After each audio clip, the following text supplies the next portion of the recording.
mga ka-vlog, ano din kami, nagbibenta din kami ng kambing. Naghanap din po ang buyer kung sino ang bibili. Malusog po lahat ang kambing. Saka maalaga po, mataba po yung kambing natin ngayon dito.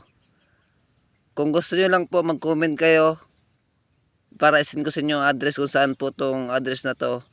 Kung gusto nyo lang ng alagaan o gusto nyo lang ng paramihin, meron po kami rito. Malaki po ang kambing namin dito.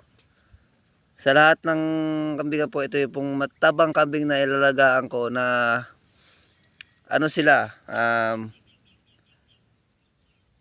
redhead, ang mga magandang papalahi. Kung gusto nyo lang po, naghahanap po ang buyer na gustong bumili ng kambing namin. Marami po kaming kambing. Kung naghahanap ako ng buyer ng gustong bumili, mag-comment lang po kayo.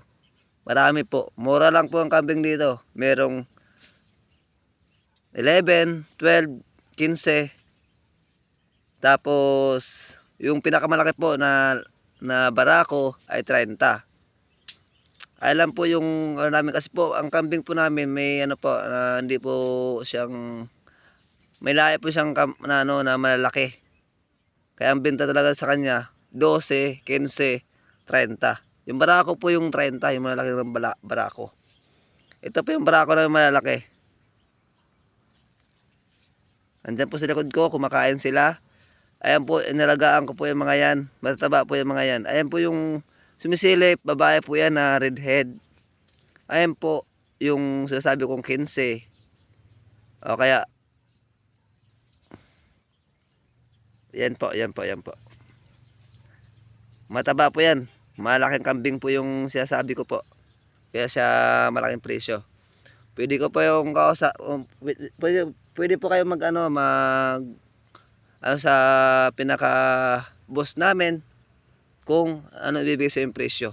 May tawad po yun. Naghahanap na kami ng buyer kasi marami rin kami kambing. Kasi gusto namin pull out din yung kambing namin dito. Kaya po naghahanap akong buyer. Yan lang po, kung gusto nyo lang po, maraming salamat. Mag-comment lang po kayo kung gusto nyo. Kasi maalagain to eh. Kung gusto nyo pa paramihin, pwede rin po. May lalaki at babae po.